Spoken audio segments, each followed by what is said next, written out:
All right, I think we're live. Push one in the chat if you can hear me.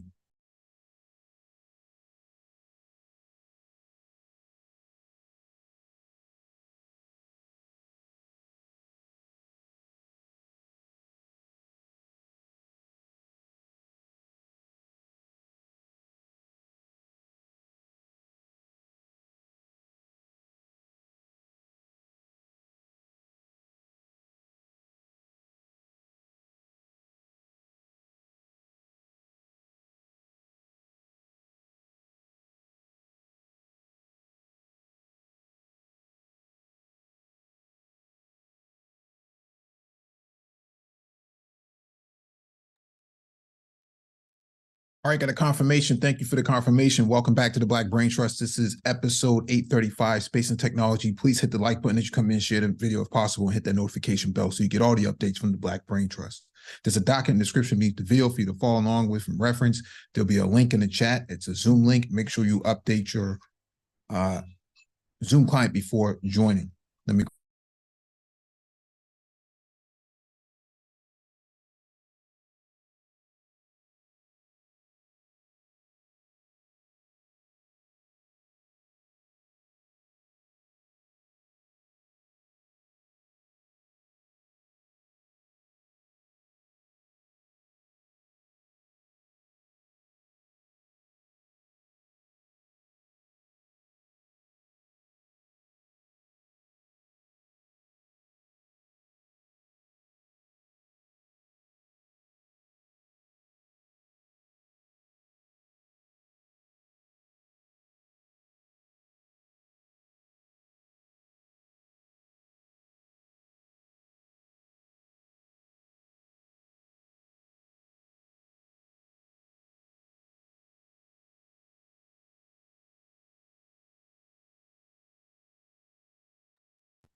All right, push one in the chat if you can see my screen.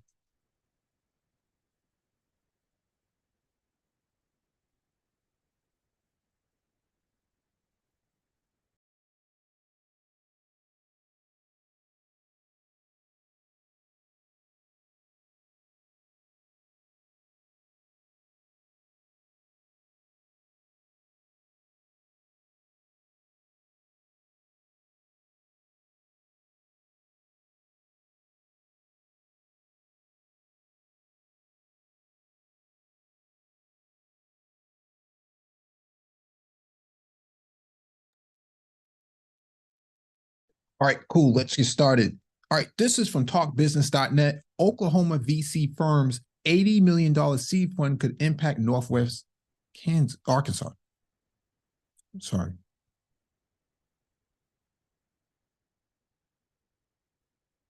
A financial milestone for an Oklahoma venture capital firm could eventually have a ripple effect in Northwest Arkansas.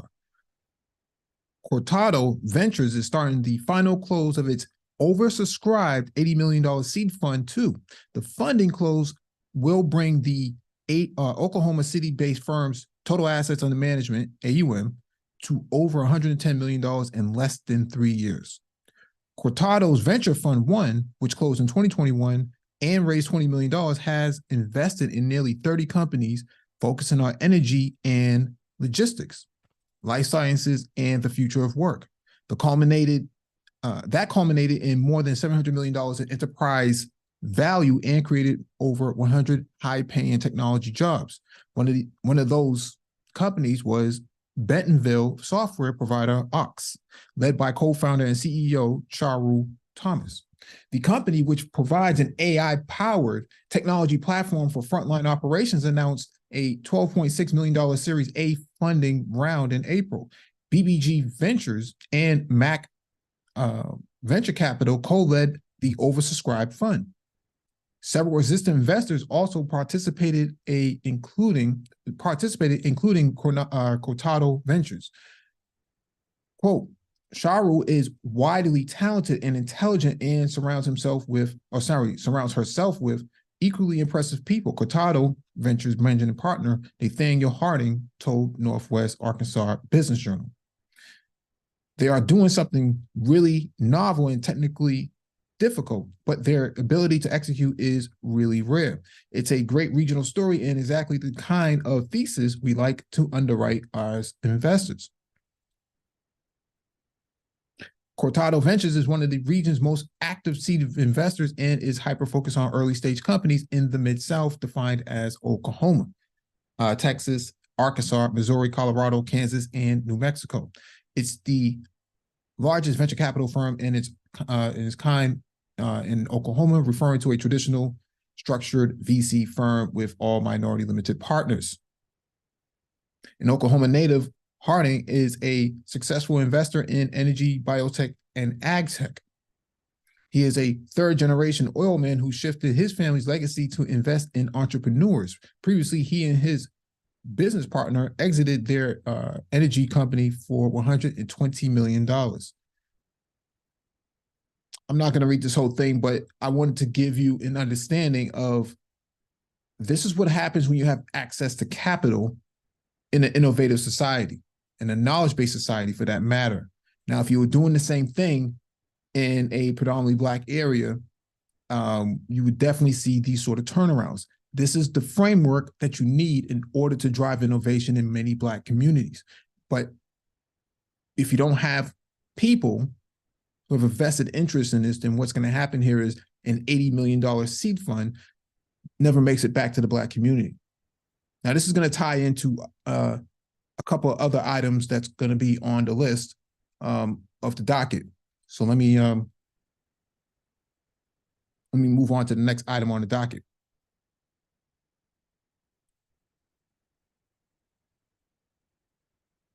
All right, this is from Harvard Business Review.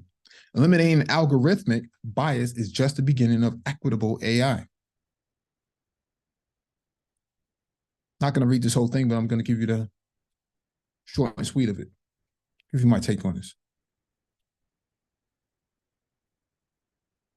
From automating mundane tasks to pioneering breakthroughs in healthcare, artificial intelligence is revolutionizing the way we live and work, promising immense potential for productivity gains and innovation. Yet it has become increasingly apparent that the promises of AI aren't distributed equally. It risks exacerbating social and economic disparities, particularly across demographic characteristics such as race. Business and government leaders are being called on to ensure the benefits of AI-driven advancements are accessible to all. Yet it seems that for each passing day, there is some new way in which AI creates inequality, resulting in a reactive patchwork of solutions, or often no response at all. If we want to effectively address AI-driven inequality, we will need a proactive, holistic approach. If policymakers and business leaders hope to make AI more equitable, they should start by recognizing three forces through which AI can increase inequality. We recommend a straightforward macro-level framework that encompasses these three focuses, but centers the intricate social mechanisms through which AI creates and perpetuates inequality. This framework boasts dual benefits. First, its versatility ensures accessibility across diverse contexts, from manufacturing to healthcare to art. Second, it illustrates the often overlooked interdependent ways AI alters demand for goods and services, a significant pathway by which AI propagates inequality. Our framework consists of three independent forces through which AI creates inequality: technological forces, supply-side forces, and demand-side forces. Technological forces, algorithmic bias. Algorithmic bias occurs when algorithms make decisions that systematically disadvantage certain groups of people. It can have disastrous consequences when applied to key areas such as healthcare, criminal justice, and credit scoring. Scientists investigating a widely used healthcare algorithm found that it severely underestimated the needs of Black patients, leading to significantly less care. This is not just unfair, but profoundly harmful. Algorithmic bias often occurs because certain populations are underrepresented in the data used to train AI algorithms, or because pre-existing societal prejudices are baked into the data itself. While minimizing algorithmic bias is an important piece of the puzzle, unfortunately, it is not sufficient for ensuring equitable outcomes. Complex social processes and market forces lurk beneath the surface, giving rise to a landscape of winners and losers that cannot be explained by algorithmic bias alone. I don't know what's going on here. To fully understand this uneven landscape, we need to understand how AI shapes and supplies shapes the supply and demand for goods and services in a way that perpetuate and even create inequality. AI often lowers the cost of supplying certain goods and services by automating and augmenting human labor. As research by economists like Eric Brian Jofferson and Daniel Rock reveals, some jobs are more likely to be automated or augmented by AI than others. A telling analysis by the Brookings Institution found that Black and Hispanic workers are overrepresented in jobs with a high risk of being eliminated or significantly changed by automation. This isn't because the algorithms involved are biased, but because some jobs consist of tasks that are easier or more financially lucrative to automate such that investment in AI is a strategic advantage. But because people of color are often concentrated in those very jobs, automation and augmentation of work through AI and digital transformations are more broadly has the potential to create inequality along demographic lines.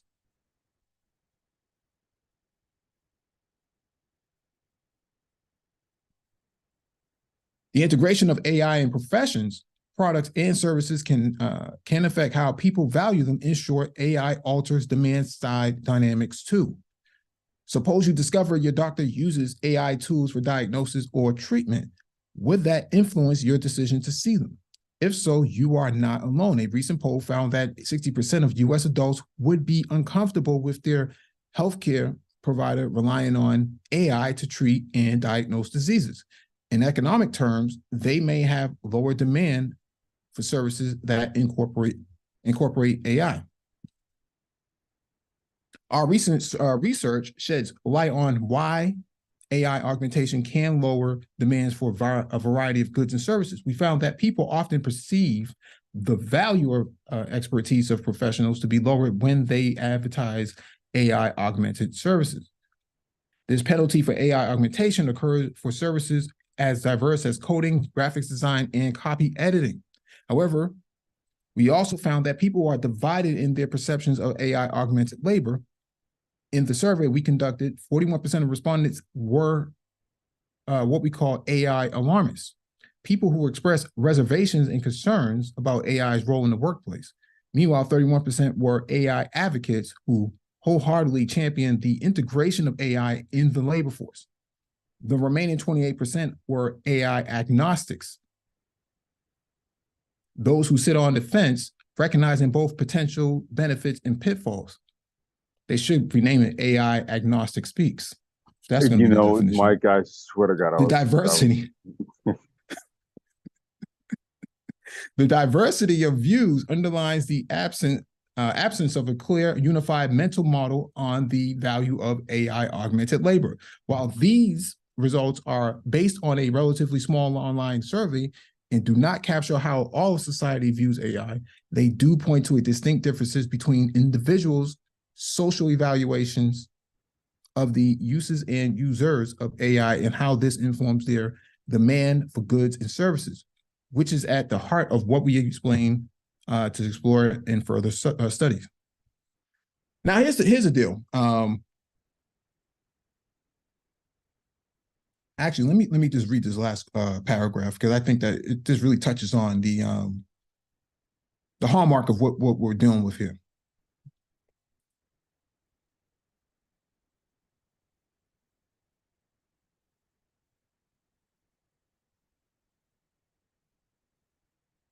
I'm sorry, I just lost my place here. Despite a significant difference, the perspective how audiences perceive and value AI augmented labor is often glossed over in the broader dialogue about AI and inequality. This demand-side analysis is an important part of understanding winners and losers AI and how it can perpetuate inequality.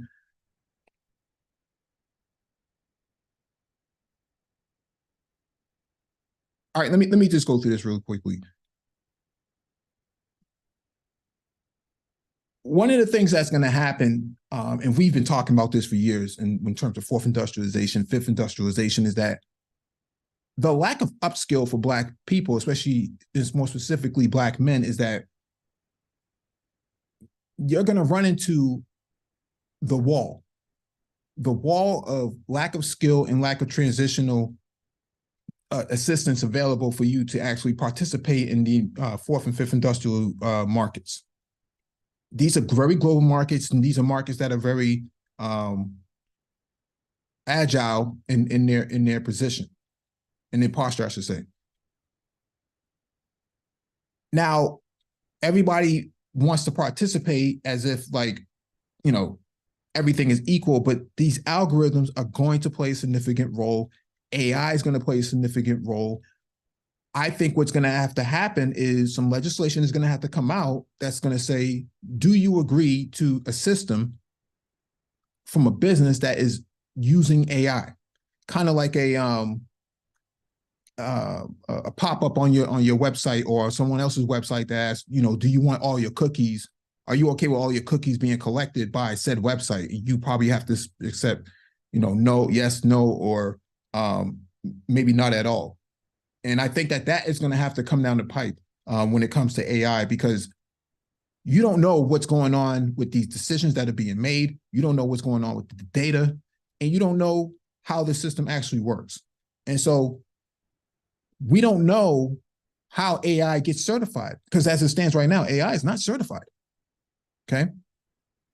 When developers, prompt engineers, and so on and so forth create these sort of algorithms, you have no idea. It's a black box.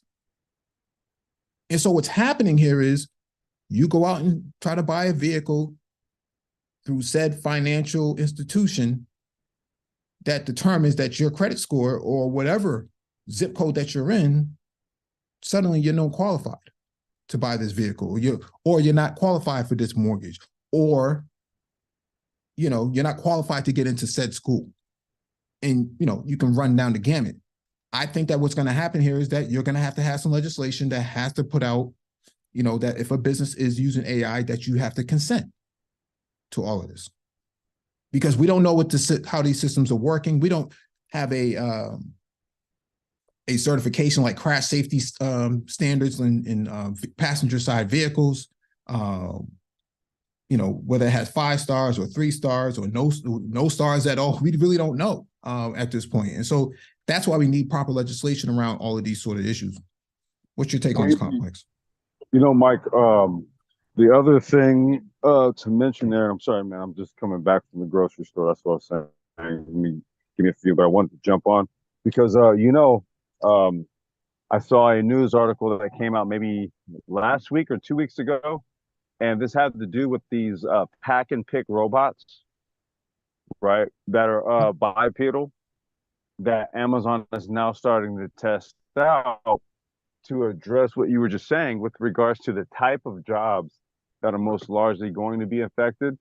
Like where you were saying that something that's not algorithmically, it's not affected algorithmically speaking, but affected in another capacity.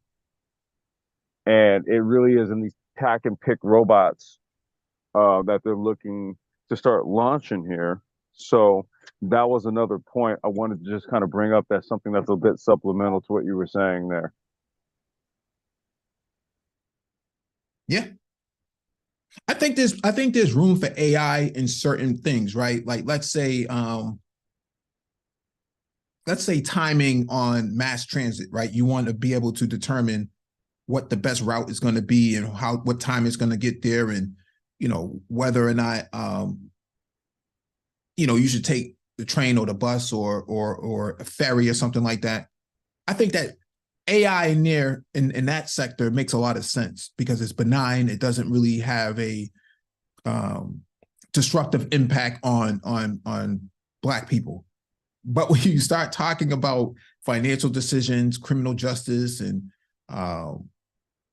other things like, YouTube, where people share content, but it's not really getting the views that it probably would get if people wasn't sharing it on their community tabs.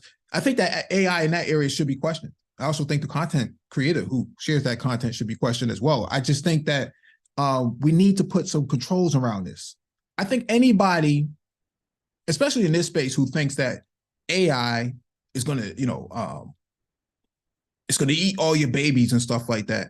I think you're putting the cart before the horse. I think that next year, maybe 2025, you're going to start to see more legislation come out where states are going to start saying, whoa, if you guys are using AI, we need to know how it's being used and who does it impact at the end of the day, and who's developing this stuff. We really don't know. Well, I think that more Black people. Yeah, go ahead. I'm sorry. No, I'm sorry. Go ahead, Mike, and I want to give the final thought, and then you can move on. Go ahead. Yeah, I just think that more Black people should get involved in computer science, for one, and two, I think that studying up on AI development tools, whether it's OpenAI, Google Bard, name your platform. I think just having a simple, high-level discussion around AI would help you greatly understand that this may not always work in your favor. The AI agnostics that speak. Go ahead. Heyo. So to that. You know what? Let's leave it right there. Go ahead and move on to the next. Go ahead, man.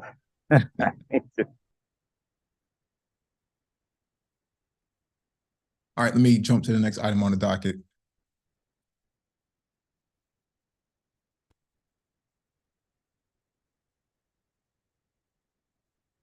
Let me know you can see my screen. Yeah, you're good.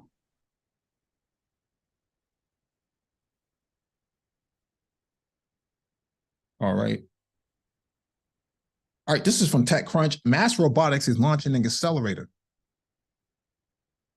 Sandwiched between rows of warehouses in the South Boston waterfront, Mass Robotics serves as both an incubator and import hub for the city's vibrant robotics community. Soon, it will add accelerator to that list. This morning, the nonprofit announced the forthcoming arrival of its simply named Mass Robotics Accelerator.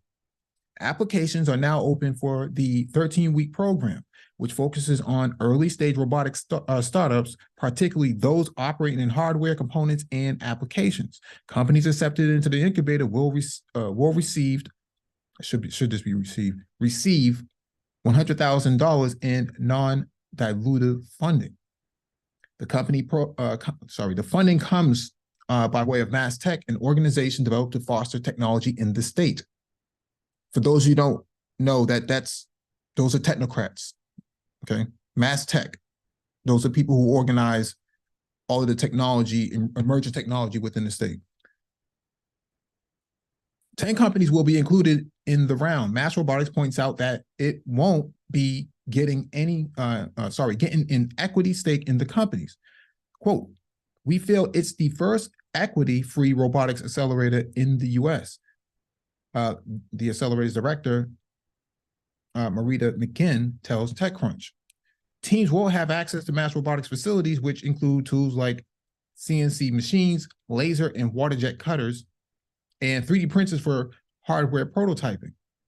The site also features an industrial automation and human robot interaction HRI labs and a slew of different robotic hardware platforms.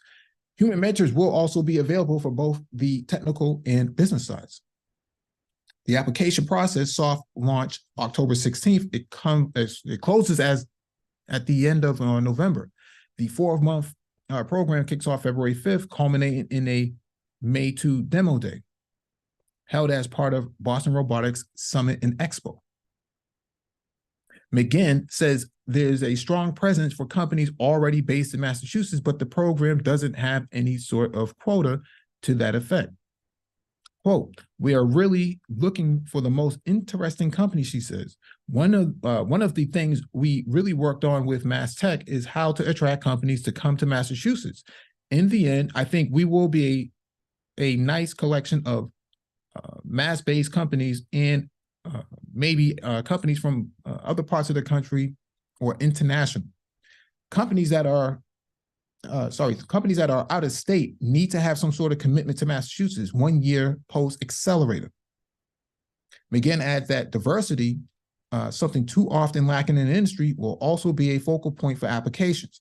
We will absolutely make sure that it looks and feels diverse from every standpoint. I don't know who writes these articles, but these sort of things. And the reason why I'm reading this is because I was going to say writing the reason why I'm reading this is because the reason why I'm reading this is because if you want Black people to be at the forefront of emerging technologies and emerging industries, this is what you do. Okay, you need incubators, you need accelerators, you need funding. Every company that comes into this, or every startup that comes into this, will get $100,000 up front and need to have a commitment to the community itself. Okay? This is the framework of how you actually develop Black communities into sandboxes so that they can actually be scaled up. You test, stage, and you dev, stage, and test in the Black community, and then you go to production outside of it, and then you make profit. That's how this should work. You have anything you want to add to this complex? Yeah, so you're basically talking about that whole sort of incubator / accelerator model that we've been pushing. That's it in action right there. That's what it looks like. Yeah. Yeah, everything we've been talking about has basically come to, everybody else everybody else seems to get it. Yeah, that's what I'm saying. That's literally it right there. Like you said, was it 10 companies, 100K a piece? Your obligation is 1 year post. It's $1 million. Huh? No, it's $1 million. $1 million would scale up 10 companies. No, I'm saying, but isn't it that they disperse it out to 10 companies, so it's like 100K a piece? Yeah. Yeah, okay. I'm just saying, dude, you know what you could do with 100K? Yeah. Shit. Go ahead, man. You got it. Yeah, definitely. All right, this is from yahoo.com. Google Brain co-founder says big tech companies are inflating fears about the risk of AI wiping out humanity because they want to dominate the market. No shit. Andrew Inge, an adjunct professor at Stanford University who taught OpenAI CEO Sam Altman, told Australian Financial Review that the biggest tech companies hope to trigger strict regulation with the bad idea that AI could make us go extinct. Quote, there are definitely large tech companies that would rather not have to try to compete with open source. So they are creating fear of AI leading to human extinction, he told the news outlet. It's been a weapon for lobbyists to argue for legislation that would be very damaging to the open source community. In May, AI experts and CEOs signed a statement from the Center of AI Safety that compared the risk posed by AI with nuclear war and pandemics. OpenAI CEO Sam Altman, DeepMind CEO Demis Hassabis, and Anthropic CEO Dario Amati all put their names to the public statement. Other AI heavyweights have issued several warnings about accelerated development of advanced generative AI models, and many urging regulators to act quickly. Governments around the world are looking to regulate AI, citing concerns over safety, potential job losses, and even the risk of human extinction. The European Union will likely be the first region to enforce oversight or regulation around generative AI, and said that the idea that AI could wipe out humanity could lead to policy proposals that require licensing of AI, which risks crushing innovation. Any necessary AI regulation should be created thoughtfully, he added. Inch did not immediately respond to insiders' request for comment made outside normal working hours. Here's the deal, and we just talked about this earlier. AI needs to be treated no different than any other technology on the market. When you buy a toaster, when you buy a refrigerator or a stove, there's a label on there that says UL listed, okay? AI needs the same sort of treatment. And many companies that do operate also need to have cybersecurity certifications, that they did pass these sort of processes to ensure that they do have these safeguards in place. It's really not that difficult. I think that when you say that it's going to stymie the market, no one ever said that, having catalytic converters would stymie the progress of gas-based vehicles. No one ever said that, having these filters on these diesel trucks and diesel-based vehicles would stymie the progress of, diesel-based vehicles. So I think that in regards to this professor, I definitely have to disagree with him. I think that you should have some kind of controls in place when it comes to AI and when it comes to the deployment. I think whatever you do within your laboratory is fine, but once you disperse it to the market and take it to market for production use, I think there needs to be some kind of regulation around it. I mean, we have regulation around just about any and everything else. So when it comes to water, when it comes to gas, when it comes to structure, housing structures, building structures and stuff, I don't see why AI would be any different from a technology perspective. I mean, you already have agreements like mutually assured destruction, and I would think that something like this would fall under that, but but I guess in the realm of AI, that kind of gets subjective. But I think the same thought process needs to be applied, right? Basically, you take a mutually assured destruction position on it, and then you work from that framework. That way, you can prevent the mutually assured destruction of humanity. They did it. But I think that's they did it with the military-industrial complex, and AI is intricately woven into said complex. So I don't see why that is somehow outside of that framework. But I don't think that militaries are going to share their secrets on how they, manage their AI. I mean, they don't talk about their other military engineering, so I don't see why that would be any different. But I think from a consumer standpoint, I'm saying from a consumer standpoint, you need to understand what's happening with these technologies that you're interfacing with. You go to an ATM or some other sort of kiosk or something like that, and it's using AI. I mean, how do you know that this camera that's, reading your face at a point of sales machine, whether at Target or Walmart or Best Buy or something like that? Yeah, because of PCI DSS standards, you have to have these cameras looking at the machines. But how do we know whoever is collecting that data, whether it's Best Buy, Walmart, Target, whoever, they aren't leveraging your images into an AI system that then says, this guy was shoplifting when you weren't shoplifting. Next thing you know, they don't storm your house. I mean, did we just see a black man a few months ago get arrested because he was falsely accused of something because of the AI? Yeah, and so this is what I mean, dude. It's like, what has to be ensured here, some sort of agreement where, because I'm almost certain that's probably Chinese-based technology, more than likely. I don't know if it was Chinese based. It was domestic. It was domestic. It was domestically built. It was domestically built. Okay, so components wise, we don't know, right? However, we saw the result, and so there has to be some sort of like literal kind of regulatory framework in place where it says, listen, if you're going to deploy these types of devices that utilize these type of technologies, it cannot do A, B, C, D, and E. It just cannot. Right. And I think that what that does is it curbs it to its functionality and functionality only. So there has to be proper frameworks put in place for this stuff. Yeah. I mean, think about when you run a business, right? Whether you're a retail or some other brick and mortar business.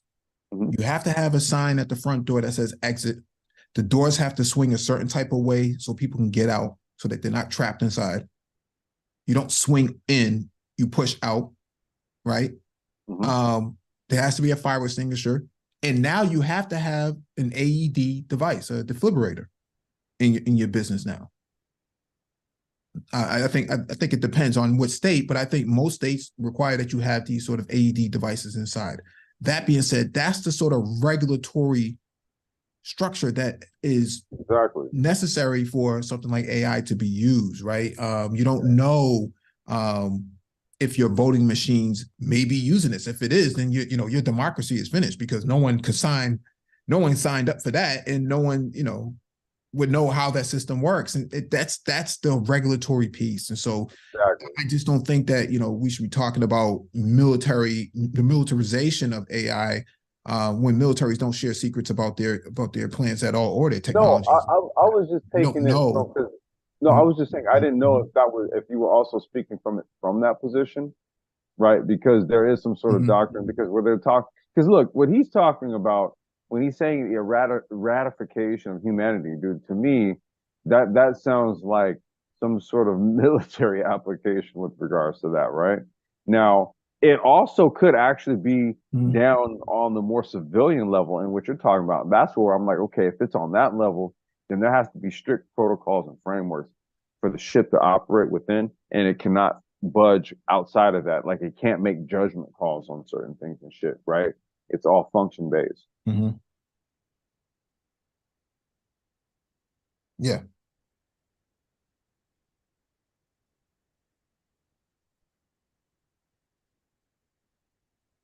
Be interesting to see. I think you're going to start to see more cyber lawyers come out. I think you're going to see an emergence of that that can actually look at cryptocurrencies, blockchain, and AI and start defending it in court. I think that you're going to start to see a lot more of that. People who are more dual-minded in the sense that they understand the law as a lawyer, but they also understand the technology to an extent that they can actually defend it or challenge it in court.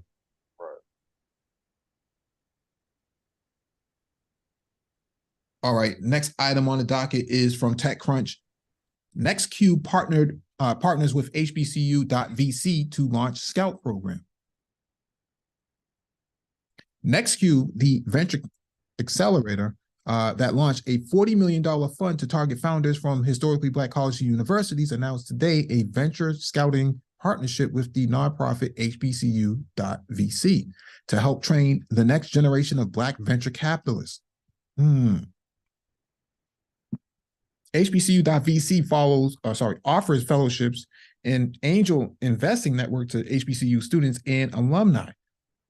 And NextCube has trained more than 700 students through its nonprofit foundation. Quote, instead of reinventing the wheel and setting up a separate program targeted at HBCUs, we decided to team up with HBCU.VC and provide them with the opportunity to go beyond their fellowship program to provide their fellows with the real life experiences working with a VC firm. NextCube CEO Marlon Evans told TechCrunch. Chelsea Roberts, the COO of HBCU.VC, said she hopes this partnership leads to more opportunities for HBCU students and alumni to tap into tech. That means doing so with resources, she said, and having key stakeholders and players in the industry support HBCU talent to ensure they are on an equal playing field.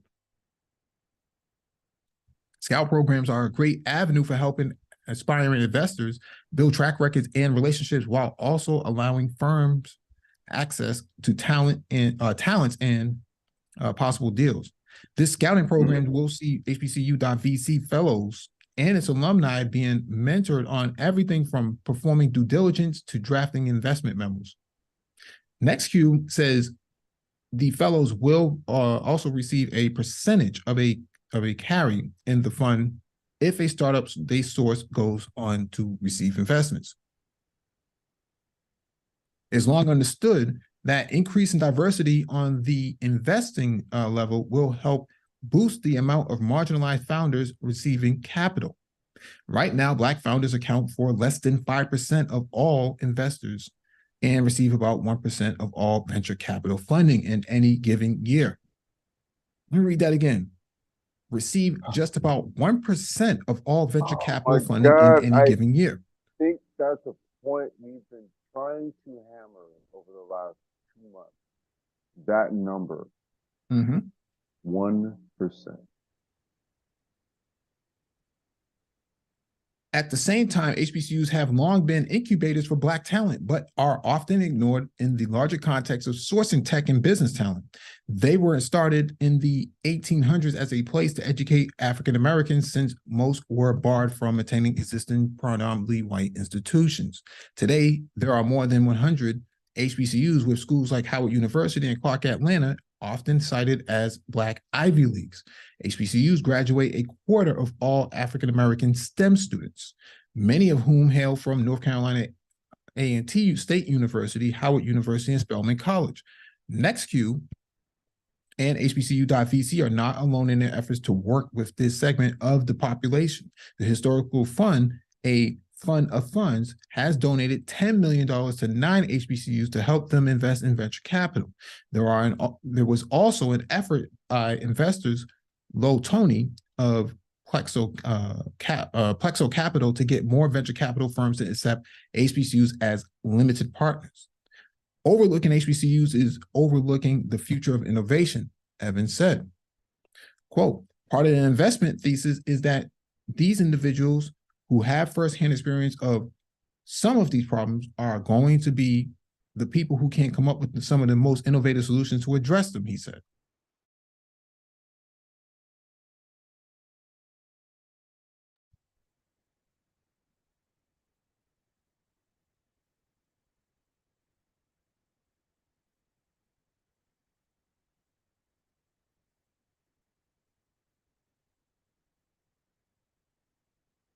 Oh, Mike, did you drop out? You there? Yeah, can you hear me? Okay, there you go. I don't know where you last heard me, but I think Evan said that was the last part. I think you said part of the investment thesis. I think that's yeah. the part you were about to read. Okay, go ahead.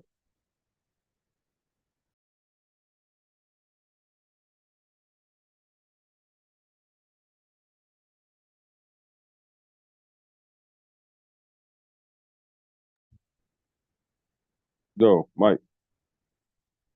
Is that me or are you having audio issues?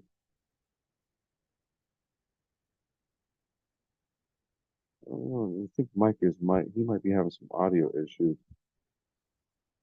Can you guys press 4 in the chat? If you can hear me, but you can't hear Mike, I think we might be having some audio issues.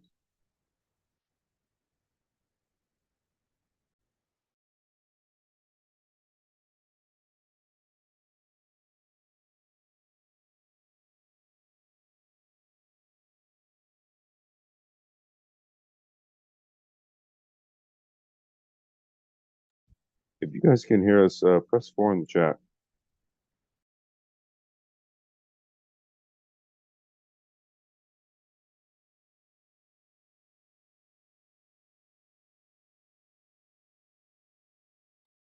Okay, so you can hear me.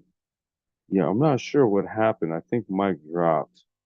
He might have an issue with system, so he's gonna come back up here in a minute.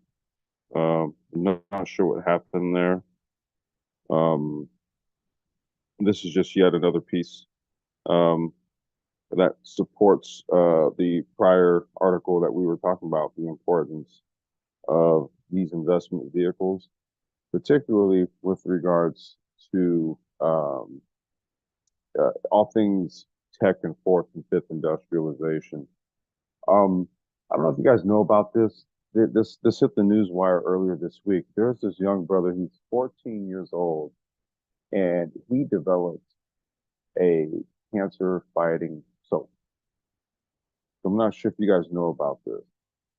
Um, it's these types of innovations that need these types of vehicles right here. And he's 14. He's 14. Um, I really wish I had access to his product some years back. You know, he was only a young dude at the time. You know what I mean? I think he would have been only 5, 4 or 5 years old. But he's 14 and he thought to make something like a cancer fighting soap. And so we need to have the proper vehicles in place so that we can manufacture, produce, and bring to market those types of products. Because I really wish I could have had something like that for my wife, right? This is a 14-year-old kid who just did this.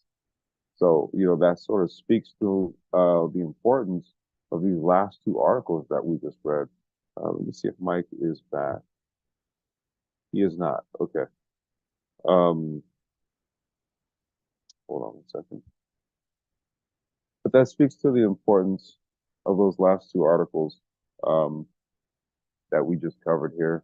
I also like to see the fact that HBCUs are getting into the fray with regards to building that sort of tech hedge investment type of vehicle, right? Much like a lot of other colleges do. MIT being like one of the biggest ones I can think of. Stanford has theirs. USC. All of them have them, right? And it's important for HBCUs to also have these vehicles to harness that talent that's literally being educated and developed in that institution. You may as well try to build powerhouses, right? In prospective industries that are really wide open, where the lane's wide open. May as well create those vehicles for HBCUs to get into the fray. Like, I don't. We keep pushing the position that in this fourth industrial age, because um, apps that run on these smart devices and high speed internet, all this type of stuff, it enables us to connect with people in other parts, of this planet to get things done, to get ish done, so to speak, right? And a lot of excuses really have been removed.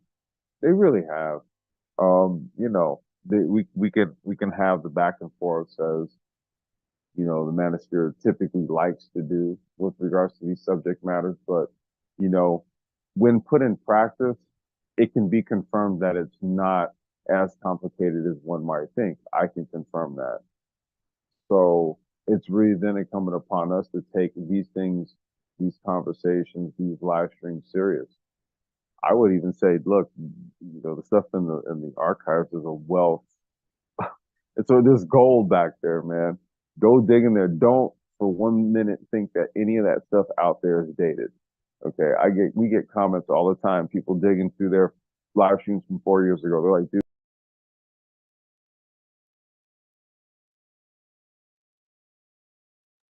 So, um, I mean, this is the information age. It truly is. But this isn't about, um, you know, having excuses for things and, blaming inadequacies on boogeymen when, just being informed on what's going on will actually point you in the direction.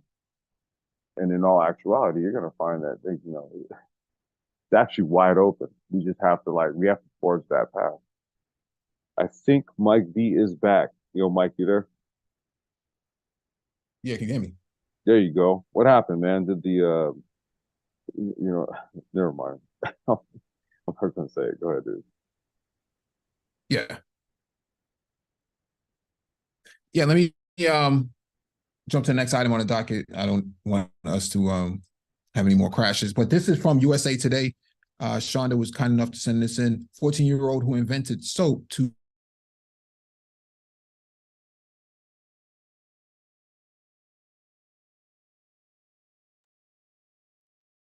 Is that me? My name is Hinbek Elef, and when I found out about the inequitable price of skin cancer treatment globally, I knew I had to take action.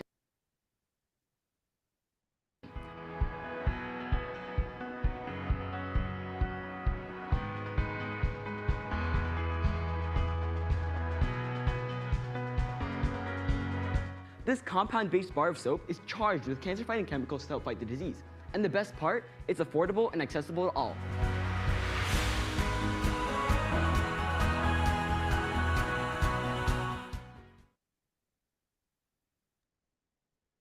So there you have it. A 14, let me put this on here. Yeah, a 14-year-old comes up with a black 14-year-old male comes up with a soap to treat skin cancer. What's your take on this, Complex? I mean, what a coinky dink, dude. During that little snafu that happened there, I just so happened to bring this young gentleman up. So right on time. I'm glad that you got this here. We're gonna cover some information about this young brother, or because look, Yeah, we just played the video. I will no, okay, there's nothing to read on there. I was saying, I really wish I would have had his soap some years back, man. You know what I'm saying? Oh yeah. Well, my wife she had lymphoma, dude. Okay. You know what I mean? That's the lymphatic system. That's really right underneath the skin. I really wish I would have had this kid's soap. It's amazing. I mean, there's some guys in the manosphere who could use some soap, maybe not necessarily cancer fighting, but really got. But what I will say is this is what happens when you invest into people and not into materialism, right? Instead of us sending $40 billion to, Zionist-based countries in the Middle East, we should be putting this money into young Black males like this, who have very colorful brain to actually create this sort of level of innovation that we greatly need. And this is why I talk about the incubators being in Black communities. An incubator in every Black community would foster more Black males like this. You would see less violence. You would see increase in credit scores. You would see increase in wealth building in the Black community when you have investments into young Black men like this. And then your daughters also have something to marry when they get older. I mean, dude, I'm gonna put a period right there. Go ahead, bro. No, go ahead. What were you gonna say? No, because you're right on the money. I mean, you don't think I wouldn't want my daughter to be with a young brother like this? Yeah, talk about productivity. I mean, when I was 14, right, I was, into soldering irons and, building, breadboards and stuff like that. I was nowhere near where this guy is, But that's what happens, that's what happens when your parents invest into you. He's not talking about women. He's not talking about females. He's talking about saving society from some of its own ills. Saving lives, bro. Yeah. Yeah. Saving lives. That's a noble undertaking. Yeah. He could have think about it, bro. Like he could have thought of a whole bunch of things. He thought of a cancer fighting soap. I mean, goddamn, let that soak in, bro. You got some cats that don't even use soap. I mean, just think about that. You gotta really stop it. Just think about that, man. Doing all these TikTok and YouTube shorts, looking crazy on camera. Oh shit. And this young cat, I don't know, man. I wonder if it's every generation is exponentially better than the last. I think that's what it is, right? We get these leaps, dude. We do get you get your breakouts, your outliers, bro. You do. You really do, man. You get your outliers. And then what they do is they kind of show society what's to come from our generation, right? 14 years old, boom. Look, if we're doing this right now, think about what we're going to be doing in the next 10, 15, 20 years. I mean, because you think about coming out of slavery, one of the most grotesque events in human history. the American slave trade was brutal on Black people. And then they come out going to Reconstruction, and then you get somebody like a Dr. Carver, George Washington Carver, who comes out with massive levels of innovation that we're still using today. I mean, you know what, Mike? There's gonna be that energy, overall energy live stream we're gonna do, and that his peanut experimentation, right? Let's just say I'm gonna throw this in air quotes, fueled a lot of things of that time. We're gonna break that down, but you're absolutely right. Yeah, I mean, he's just one person. I'm saying to go from slavery in the 1860s to Reconstruction in the early 1870s, and then to come up with massive levels of innovation like the light bulb, the filaments for a light bulb, filament, the electricity, rail car switches, all the infrastructure for rail car switching and lights and all that kind of stuff. Yeah. So I look at him at 14 years old and I'm like, is this an every generation thing that they become exponentially better? But no, you got your innovators, bro. Got your innovators. Every generation's got them, bro.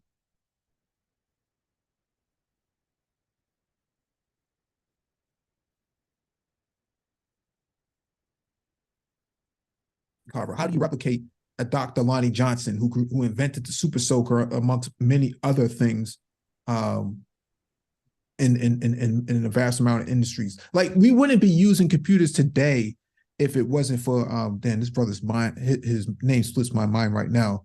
He invented the PCI bus. Okay. Are you talking about no, not the brother that did the work on the Atari system, right? Oh, him. Is it him? You talking about that dude? The dude? No, not him. He works for him. he worked for IBM, but he invented the PCI bus, the peripheral components interface that all of your computers use, right? And that gave way to the USB, the Universal Serial Bus, which is how you charge your phones, how you connect to multiple systems and whatnot. So I think, it's not out of the realm that kidnapping Black boys and putting them into an incubator as a way to save humanity. Because that's the way I look at it. Like, no, you're not picking up that ball. You're not catching any balls. You're not going to put on some shades by, said head coach from a gynocratic university. No, you're going to be in this incubator and you're going to invent things. Okay, that's what you're going to do. I mean, it was like straight up. And we're gonna. Was that Mod Squad where you just snatch them up?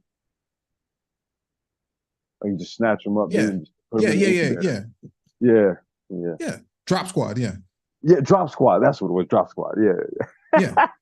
Dude, that's why I started laughing when you said that. I got that image in my head. I was like, whoa. Yeah, and what you're going to do is you're going to take the tax dollars collected from cannabis sales and you're going to put that money into a fund for Black talent and incubators. And now if we're collecting $100 million, huh? No, I was saying, go ahead. Because I got a comment to that, but go ahead. Yeah. And so if you want to talk about how we're going to actually fund this sort of endeavor, well, I don't want my tax dollars going to these little bastards out here. Nah, bro. I know how to make this work. We know how to make this work. Okay. Yeah, I was going to say, dude, we've seen, I was going to say Colorado. Boom. I was going to bring up Colorado. Has made billions of dollars in profit. Yeah, Colorado has made billions of dollars in profit off of cannabis sales. Seattle, Washington made millions, if not billions of dollars in cannabis sales. Okay. California has made billions of dollars in cannabis sales. Now, you can't put that money into a bank because it's not federally legal. But what you can do is you could take that money, you can drive it into a fund that would actually help fund young scientists like this. And that's what I was. This is not say, difficult. Man. This is that's why I was that was the whole thing I wanted to. It's just like, dude, the money's there. You got to be creative about it, right? You know, people be like, well, you're going to just use, you know, drug money for this, this, and that. Like, well, this same technology could get fed right back into the cannabis industry, right? You never really thought about that, did you? Not you. I'm just saying, people who would question what you just said. However, that's what tax monies and all that stuff. That's what it's for. That's literally what it's for. Yeah. So I see nothing wrong with putting $5 or $10 million behind Himan Bikil and what he's trying to do. Because you talk about generational wealth, he is generational wealth. Okay? All of his inventions are going to be here for the foreseeable future. And that has to be handed down, not just from a family perspective, from a community perspective. And so we have to look at generational wealth from a different perspective. We have to look at community from a different perspective. We have to look at innovation from a different perspective. You can make money by doing good too.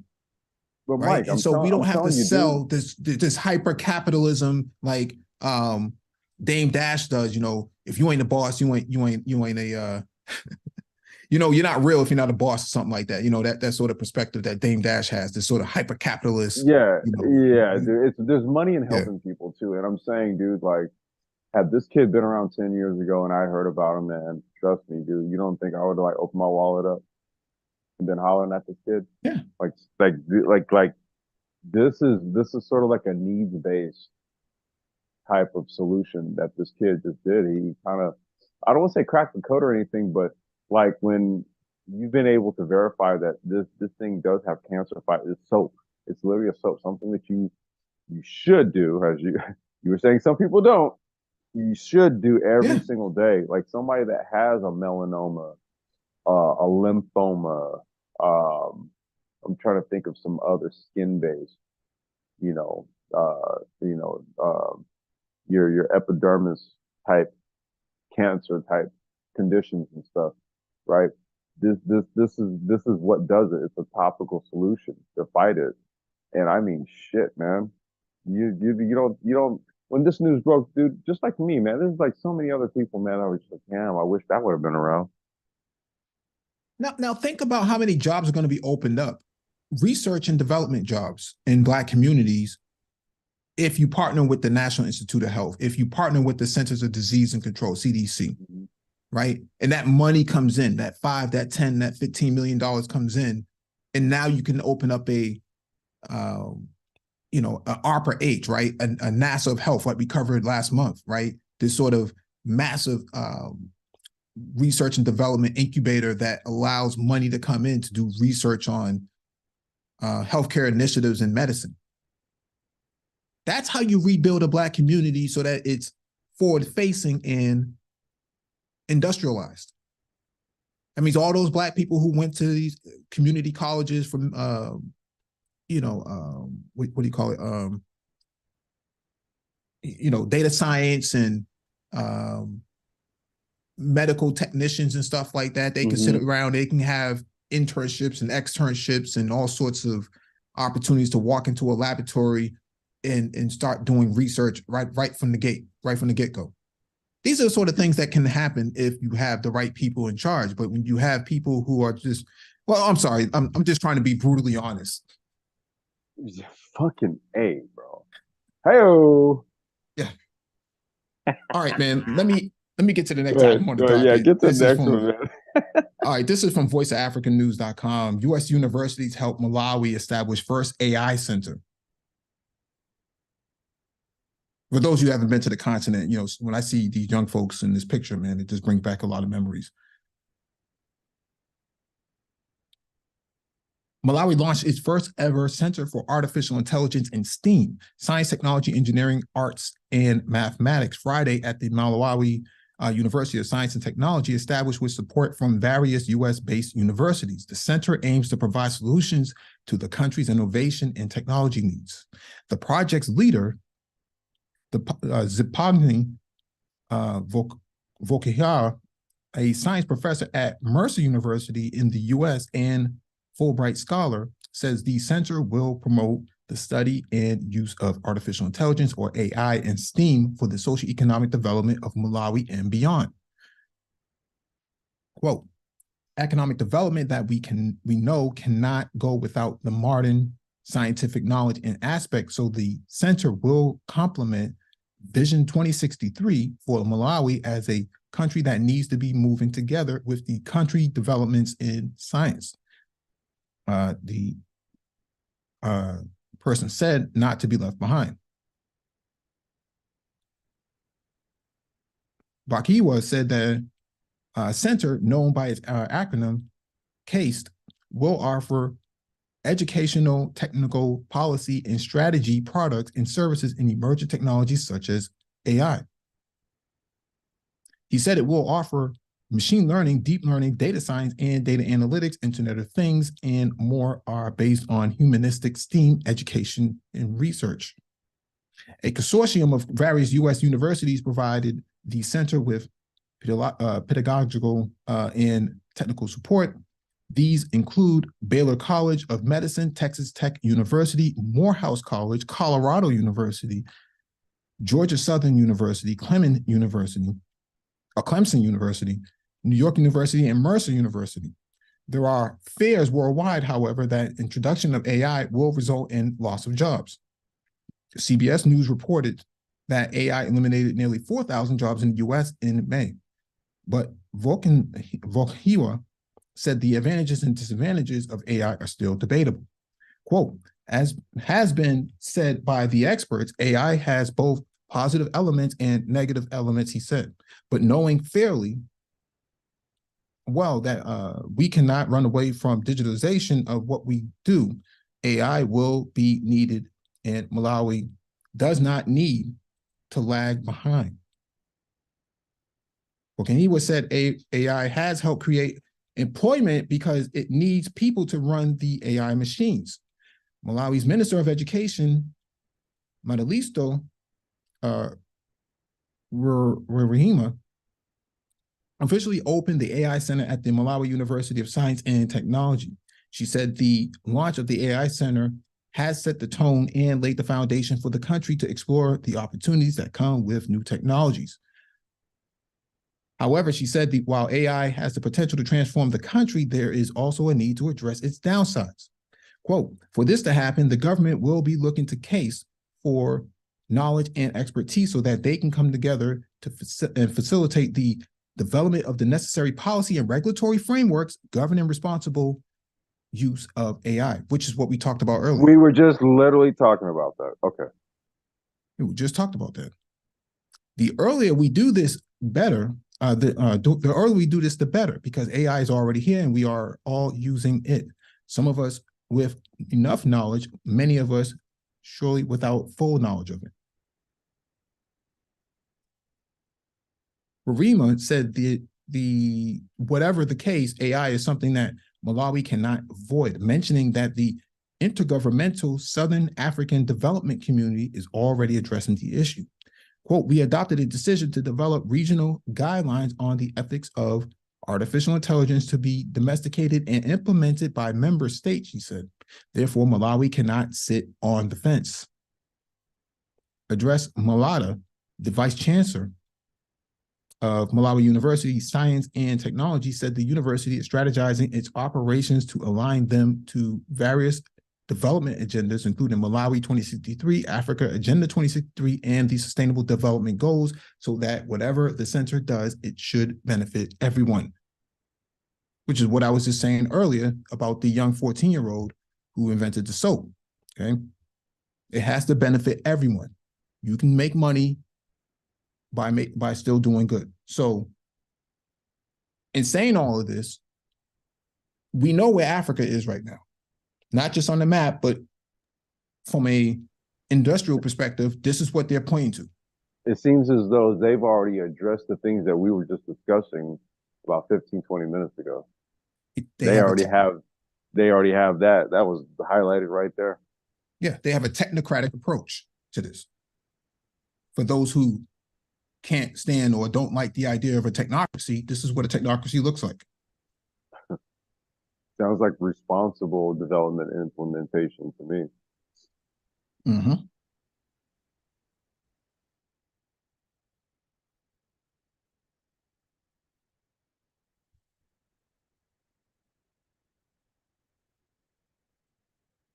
All right, let me know when you can see my screen. Yeah, you're good. I see it. All right, this is from Oregon Live. Oregon students visit HBCUs envisioning a career in science.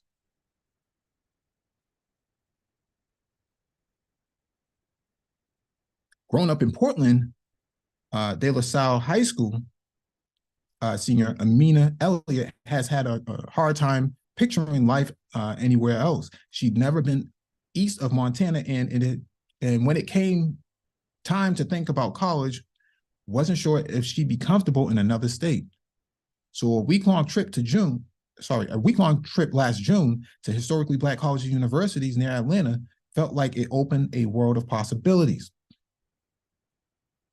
Quote, it was just something we don't feel a lot of places. It was a lot of hospitality. People made you feel acknowledged, said Elliot, 17. Random people greeted her with his and hellos as she explored 8 campuses, and Elliot said she began to see how she might fit in at the universities.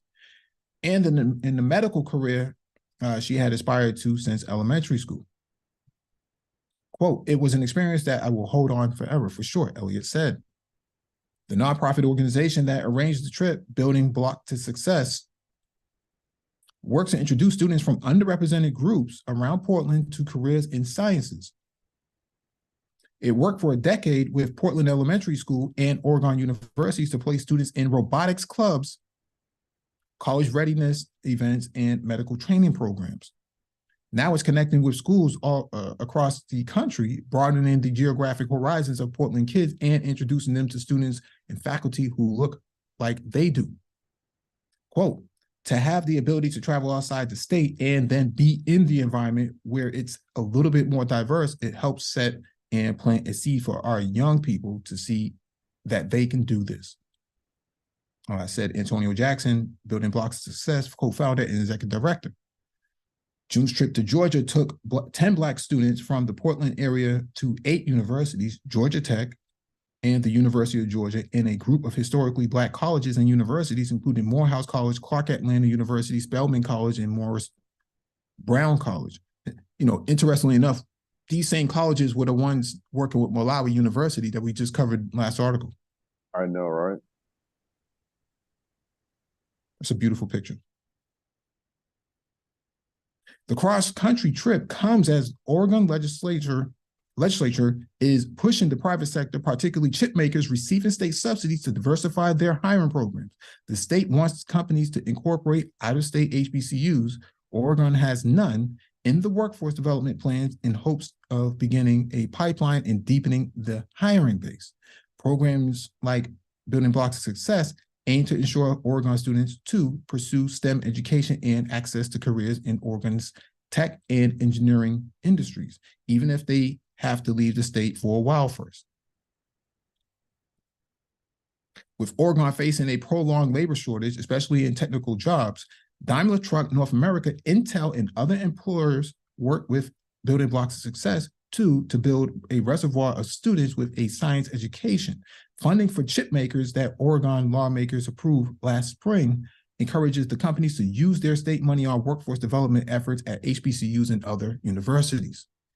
A high school sports coach and former purchasing manager at Daimler and Bainfield Pet Hospital, Jackson started Building Blocks of Success about 15 years ago as an after-school program at Portland's Bethel AME Church. Jackson said the program is designed to help students envision life beyond high school. Athletics ends at a certain point for everybody, Jackson said. So I wanted to give our young people a chance to get into career fields they can do for the rest of their lives. Manny Dempsey, a 16-year-old Del LaSalle Jr., has been with the Building Blocks to Success for several years. A budding artist, Dempsey said robotics programs connected with his innate creativity. While he had envisioned going to college at Morehouse or another historically Black college, Dempsey said June's trip to Georgia made the possibility seem real. Well, it was kind of everything I imagined it to be, but a little bit more, he said. Especially powerful was the opportunity to connect with students there, Dempsey said. To learn more about the path, he had trips about keeping up with the classes, choosing a major, and getting to know professors. Building Blocks of Success annual contribution shot up in 2022 to more than $600,000, a five-fold increase over what it raised in each of the prior 2 years, according to the nonprofit's annual tax filing. Jackson said the boost in funding resulted from renewed attention to diversity and equity programs in the aftermath of the killings of George Floyd, Ahmaud Arbery, and Breonna Taylor. Foundations include Male Memorial Trust, the Oregon Community Foundation, and Collins Foundation are supporting Building Blocks of Success work, Jackson said. The nonprofit typically serves about 350 students annually, but with the added funding, it worked with 400 last year.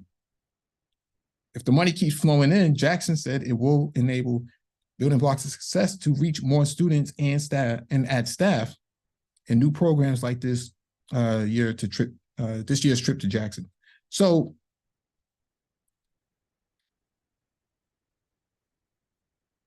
here's the deal.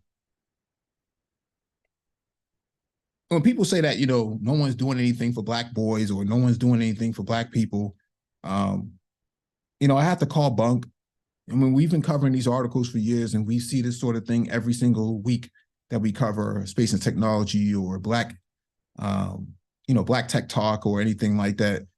There's a lot of organizations, a lot of folks doing a lot of good work on the ground, and they don't get any credit. It's a gaslight, bro. It's a gaslight, because see, the thing about it is that when we actually cover this stuff and we show it, we see it, then it becomes incumbent upon the person who says, well, there aren't this, there aren't this, there aren't that. Okay, well, no, actually there is. Go support them now. Yeah. I see more than a few Black boys in this picture. Mm-hmm. No one's doing anything for Black boys? I beg to differ. I beg to differ. Go support them now. Yeah.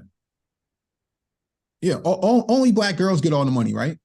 If you let these folks tell the story, only Black girls get all the investment and the boys are left behind. It's not what I see here. Well, I'm saying, like, you can and it's get run by this, a Black man. I'm saying you can get behind this brother right here to boost them numbers up. I'm just saying, dog. Yeah. Can't spend your life fighting from StreamYards, man. Can't do that. Not going to work. No, it's not.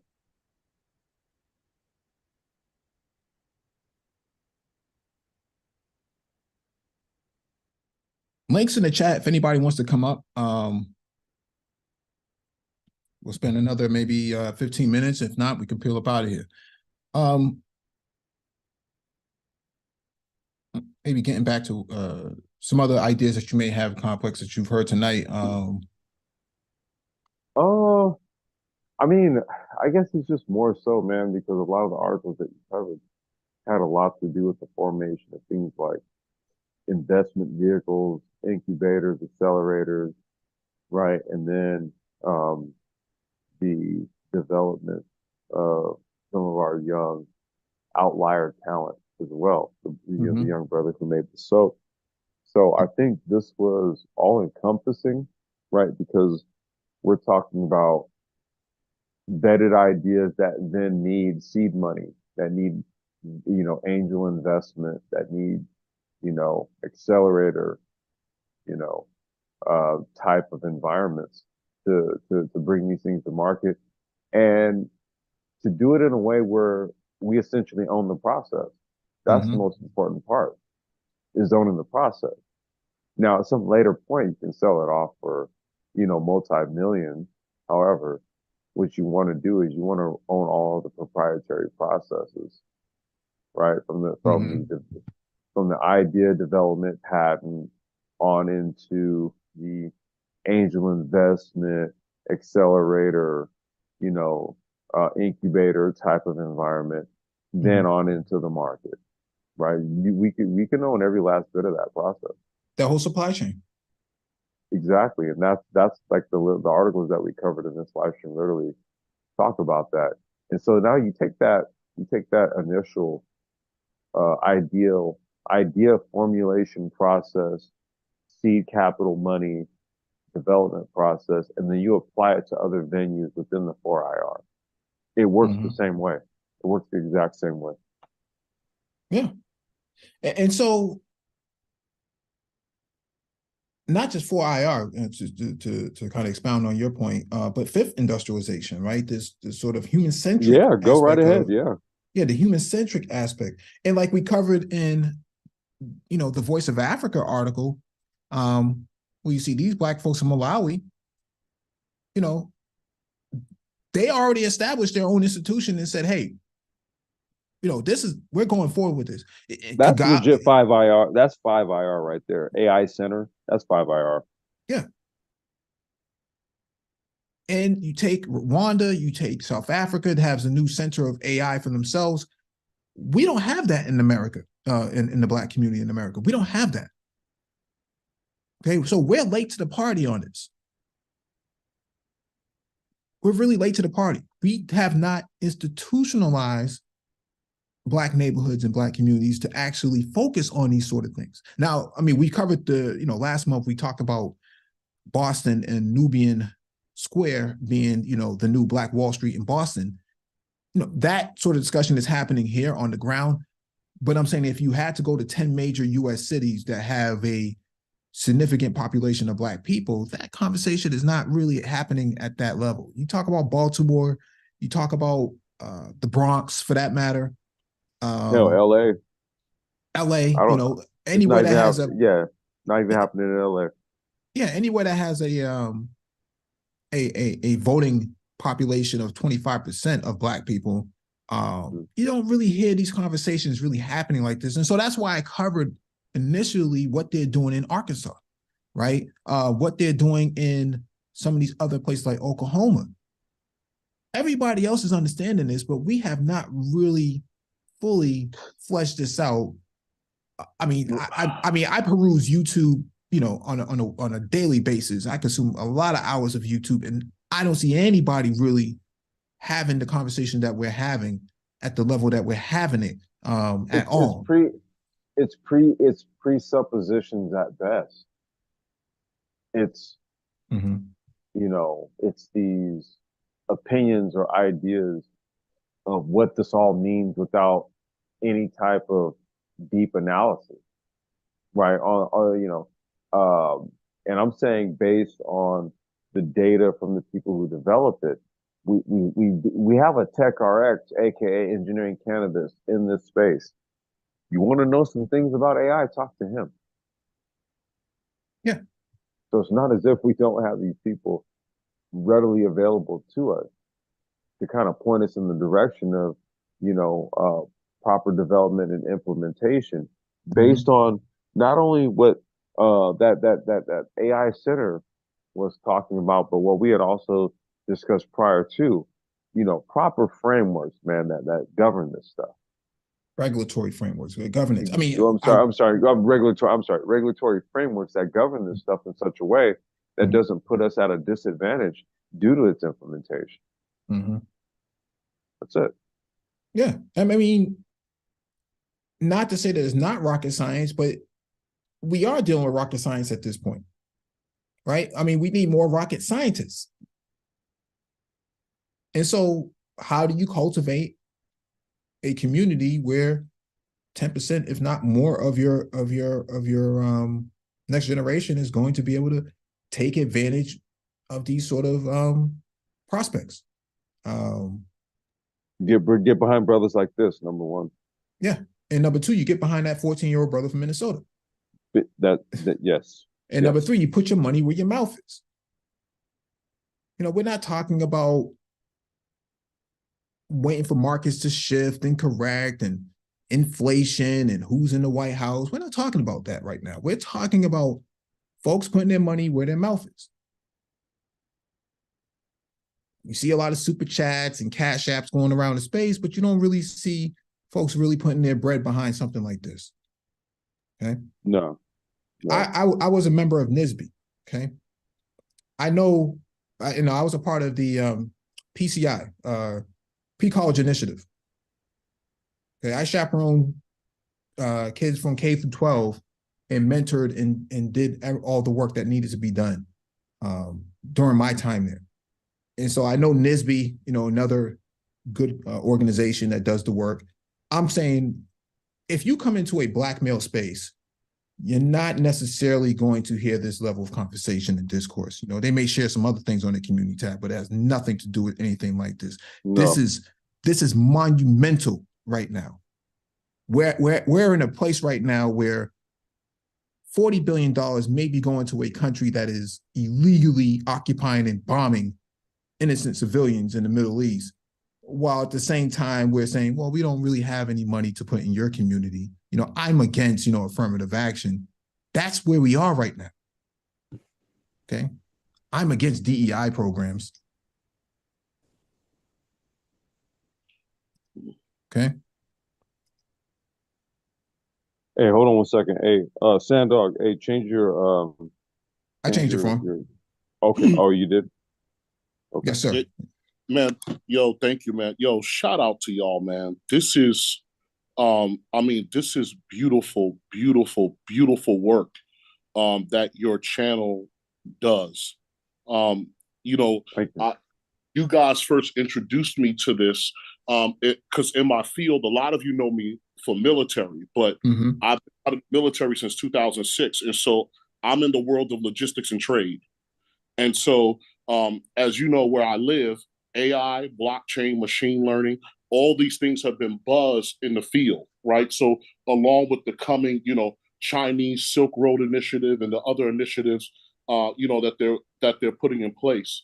And what I like about what the Brain Trust is doing is that you guys are seeing where the world is going, but where Black people are not. And it's almost a precipice, a cliff. And if we don't make certain corrections in order to, in a sense, join the modern world, we'll be doomed. So the mistake that our ancestors made in the past was, if you look at our parents, right? I'm late Gen X. And so our parents coming out of Jim Crow and then whatever pain and stuff they had, as a result, maybe unbeknownst to them, maybe intentional, they had us fighting yesterday's battles. And as a result of that, we missed the .com boom in the internet age.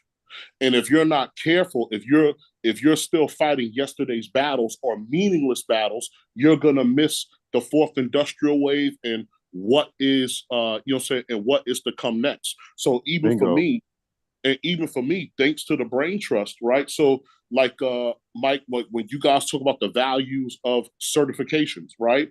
So again, I'm certified professional and manager in supply chain.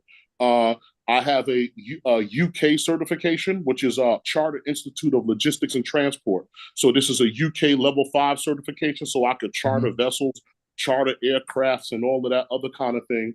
And then after that, I'll do my certifications for procurement, and then project management, and then also now simultaneously, I'm taking a master's in AI and blockchain, and after blockchain, I'll go to machine learning. You know what I'm saying? And all of that came from me, the certifications I had started, but the AI part of it came from me listening to the Brain Trust during COVID. Because I don't know how far back you guys could remember, but it was during COVID where you had a lot of panels. Because again, a lot of times I don't come up because again, I'm learning, right? I don't know everything, right? So a lot of brain trust content, I'm sitting there and I'm learning, and then I'm going back and I'm doing the reading and I'm doing the research. And again, and so thanks to you guys motivated me to now to say, you know what, I'm going to take the initiative in this. Because right now, another thing is, one, it's good for me to learn, but second, I have a 2-year-old daughter. So if I'm not aware of this information, how could I even pass it on to her and then guide her into what her world is going to be? No, right? Real talk, man. Real talk, Yep. man. I've had my daughter on electric scooters, and as benign as it sounds, this is the micromobility sector of all this. And I've had her riding this stuff since the age of 6. Well, what I mean? This this is a part of this new reality we're in, man. Well, what's interesting about that complex that he brings up, he has a 2-year-old daughter. We did a stream some time ago about Montessori schools. Well, my daughter was on, we interviewed my daughter. Yeah. We interviewed her. You had 3 Black men on a panel. You, it was me, you, Nagone, Paul, and Jay Shine. And Jay Shine, yeah. You also had Johnny Blaze. Okay. And that's right. JV was up there too. So you had 4 or 5 Black men on a panel with daughters, custody of their daughters. Okay. We're not talking about guys who are angry at women. We were talking about the future development of the next generation. How you go about this. And so let me dig that up and post that in the chat. And so people criticize us, Sandog, and say, "Oh, you guys are boring. Your content is boring. I couldn't get through 5 minutes of it." I'm just being brutally honest, right? That's what they said. Mike, but here's the problem with that, though, right? We're men. Here's the thing. Everything that I've obtained in life is through rigor. So my undergraduate degree is finance. Do you think I had fun in audit and taxation? Do you think I had fun in micro and macroeconomics, right? Do you think I had fun in merger and acquisitions, right? That wasn't fun, right? I mean, again, these are things that I have an interest in, but rigor is a part of life, right? This is, when you become a man, you're not a kid. You're not a kid anymore. So yes, there are certain things that you can kind of do in a sense. There are certain things you can kind of do in a sense, right? To make things palatable, I guess, when you would change your language and everything else. But I just spent the last 2 weekends, talking about maritime law and insurance for my certifications. That's not fun, right? So you'll say, so at the end of the day, you are an adult. You are a man, and you have it's your job to learn about life and to learn about how the world works. So, for example, earlier in this conversation, guess what you were discussing, right? You were discussing infrastructure and compliance when you were talking about businesses, right? So even for me, if I want to import something, right, I have to go to Dubai municipality. I have to go through their sphere system. I have to register the product that I want to bring in. I have to go through the approvals and everything else. So if you were going to teach people import and export, and we're talking about pro forma invoices, commercial invoices, letters of credit, packing lists, Incoterms, right? Bills of lading, all that. Bills of lading, all the things that Black people are ignorant of that the rest of the world is doing that's leaving them behind. So when you talk about like having a Black business, if you don't understand procurement and supply chain, what are you going to do? Right? So there's a lot of rigor that comes into play, right? So I wish I lived in a world where pontification could build institutions, but it doesn't, right? No. So you're going to have to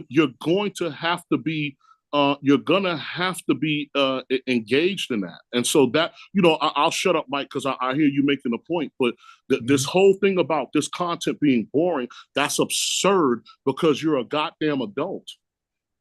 Now, imagine if you applied that same technology, Sandog, to, let's say, a next generation Abrams tank, blockchain for logistics, for handling the logistics of munitions, AI for, night vision scoping of targets, target acquisition.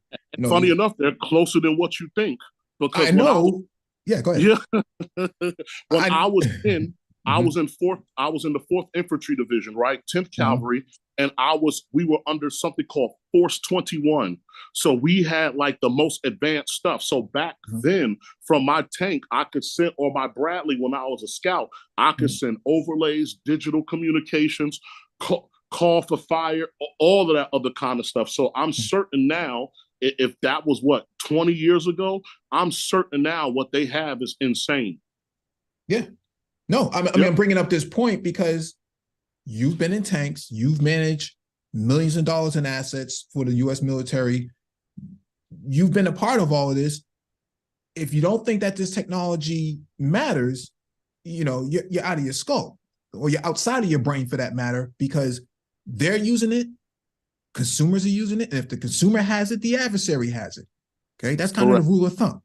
And so what we're looking at on screen is the next generation that's going to carry us forward. And if you don't invest anything into them, you're not going anywhere.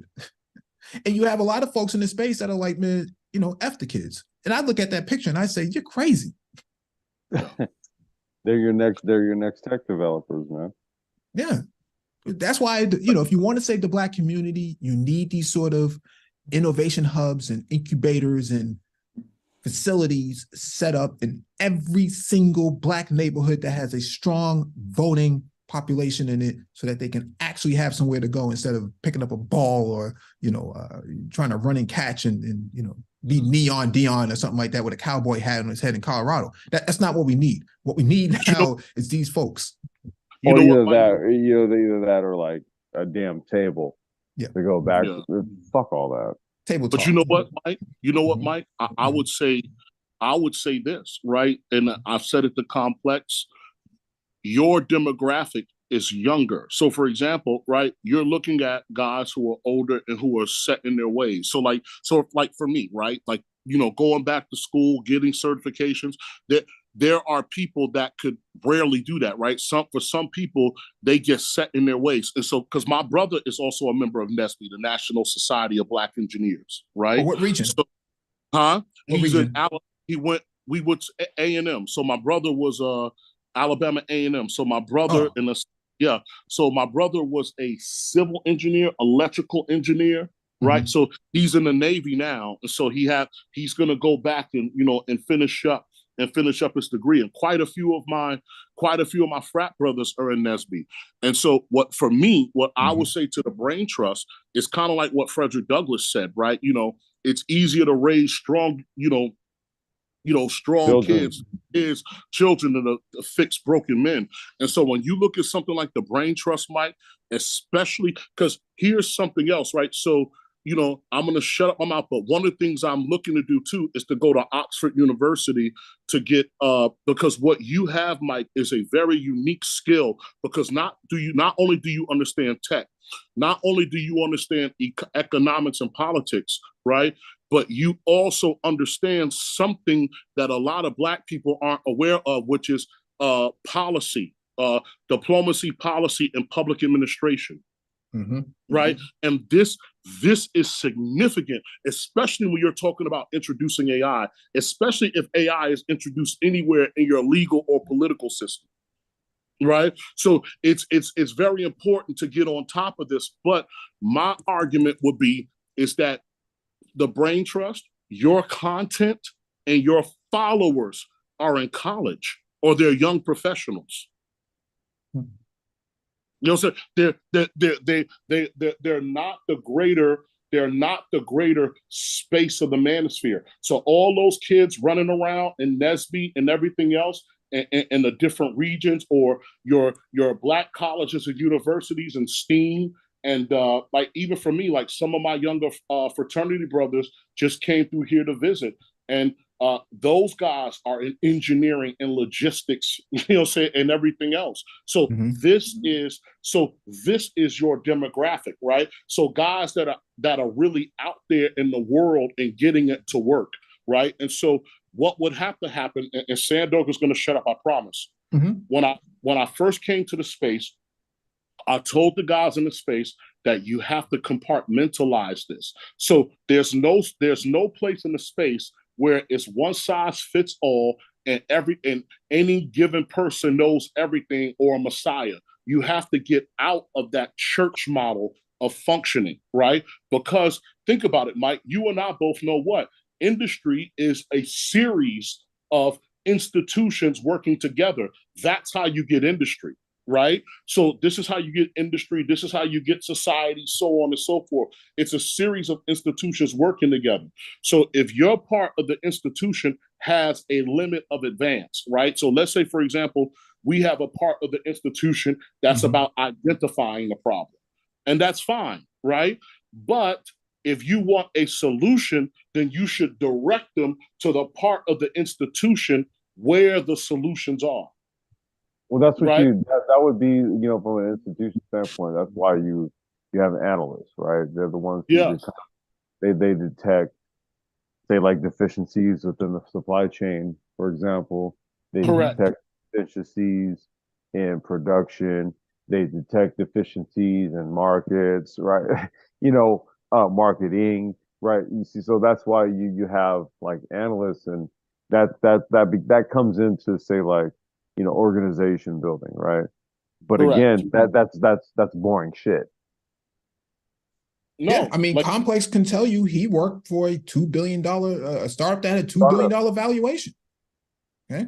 We're not somebody who's just like shooting from the hip. I'm not saying this to you. I'm saying this for the people who listen to the replay and people who are going to listen, who are listening to this right now. We're not just shooting from the hip. We're telling you from our industry experience, you included, Sandog, where the market is going, what you're going to need to move forward, and how to actually make those moves. Because Black people are in a very unique position right now.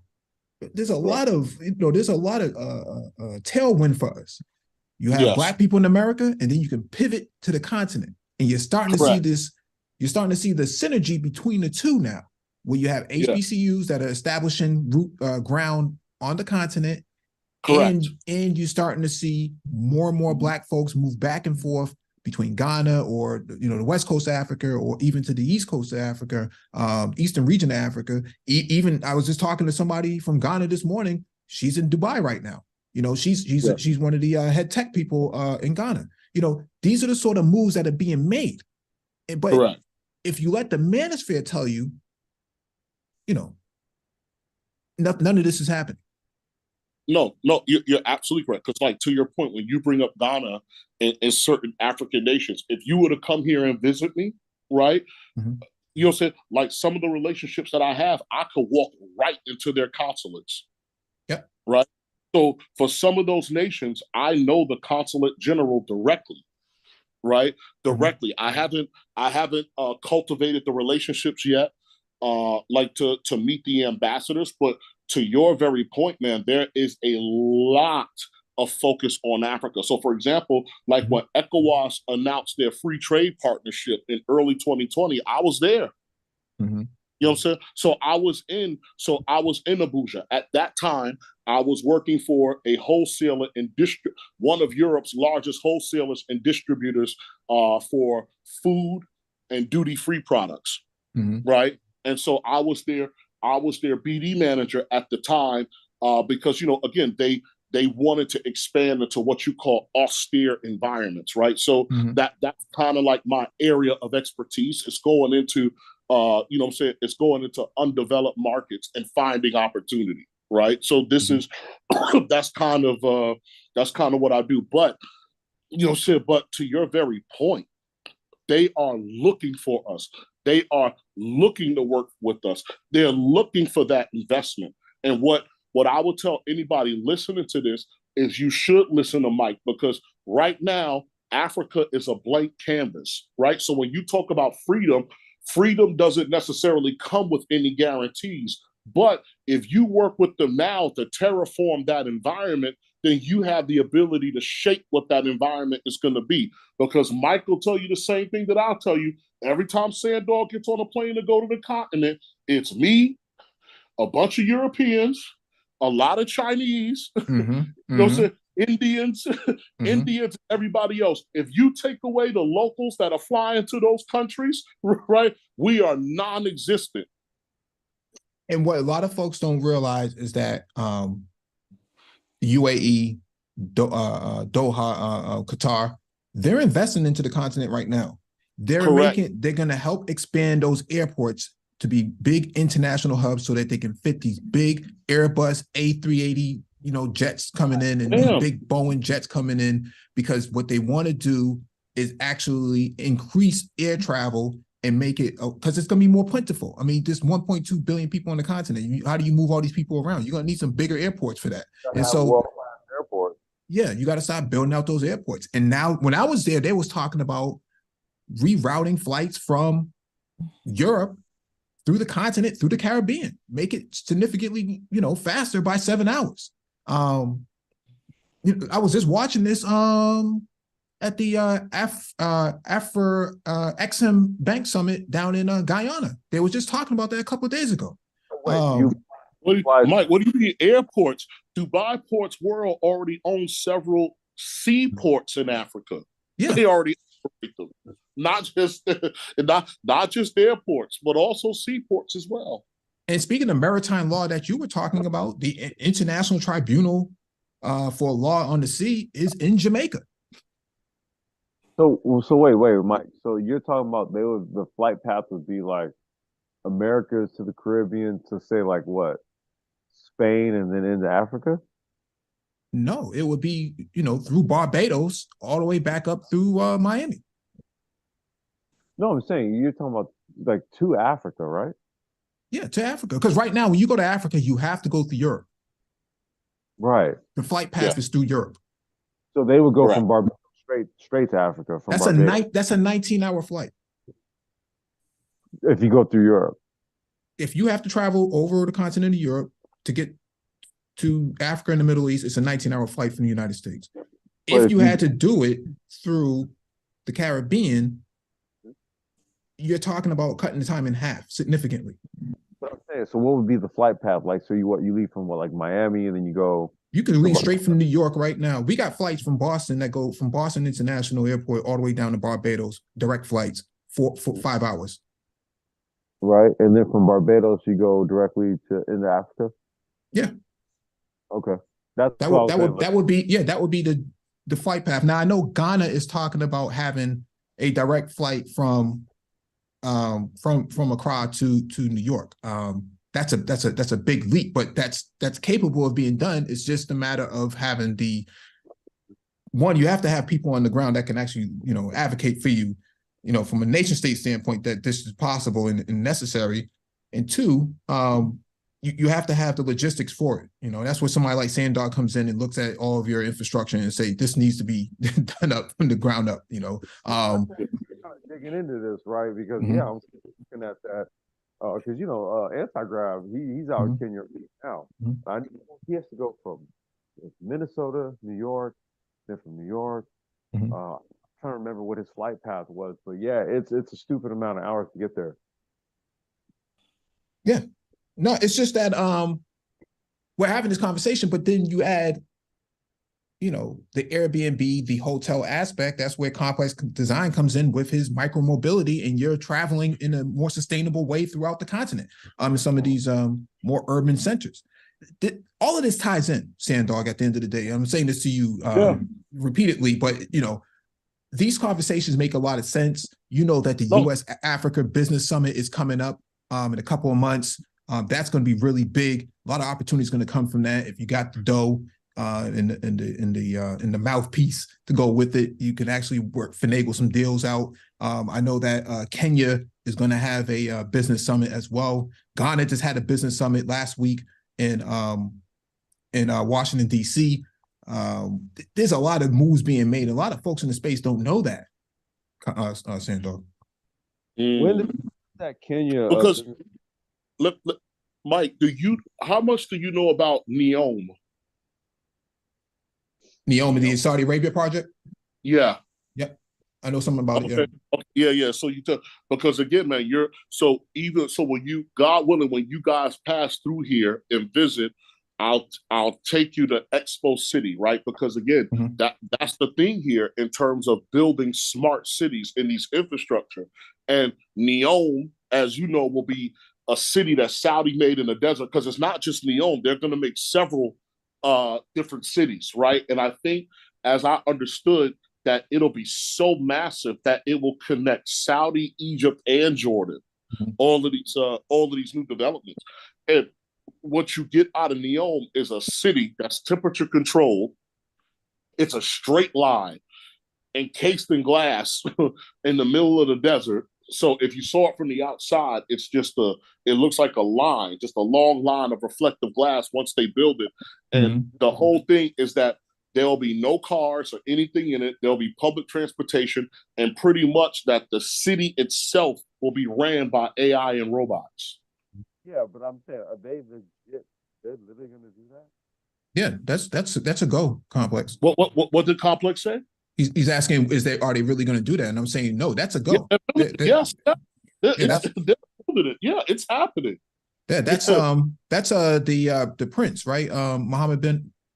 Yeah, MBS. MBS. Mohammed bin Salman. Yeah, the crown prince. So that's his baby.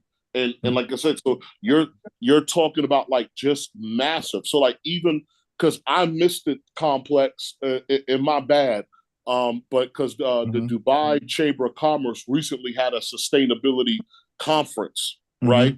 So I missed that. But Complex, I plan to be at COP28, which will be at the end of this month.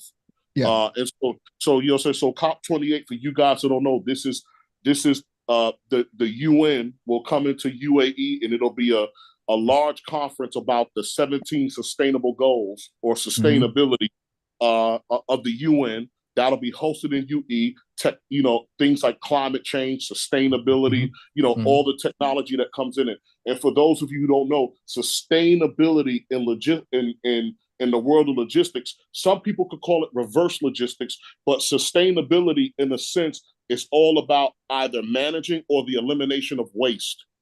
Yep. Right. Yeah. So this is what it's about. So when you get to guys like Complex Design and Micro Transportation and everything else, you're talking about the reduction of carbon emissions. Electricity. In some cases, the use of electricity or other kind of clean fuels over petroleum-based products, and so on and so forth. So sustainability in and of itself, the reason why it has a lot to do with climate change is because it's about, in just layman's terms, it's about the elimination of waste. Yep. Right. And that's where the Black community should be having an agenda that aligns with the 17 SDG goals in environmental, social, and governance. These are very important frameworks that can actually help leverage future trajectory as to where the Black community needs to go. I mean, I talk about the Black community as if it's in a vacuum, but right now it is in a vacuum. We do have a lot of opportunities to start doing things that have not been done before. We can capitalize off of what happened in the late 19th century and the early 20th century with Dr. Carver and Dr. Who made the gas mask? Dr. I know you're talking about. It slips my mind right now because I'm kind of going fast, but I'm saying that there's a lot of opportunity to start building, and I don't think a lot of cats really understand. Say it again. Is it Garrett Morgan? Yeah, Dr. Garrett Morgan. Yeah, and so we're not just having these conversations for shits and giggles. This is a real serious conversation that is going to allow. Because I mean, Sandog, you're out there in the Middle East. You know that there's a lot of events going on where there's a lot of hands a lot of handshaking going on, a lot of elbows being rubbed, and a lot of opportunities being created. And a lot of folks don't know. I mean, I haven't been to Dubai, but I've been to Doha to a couple of summits, and I can tell you right now, folks want to do business. They want to do business. Okay. Correct.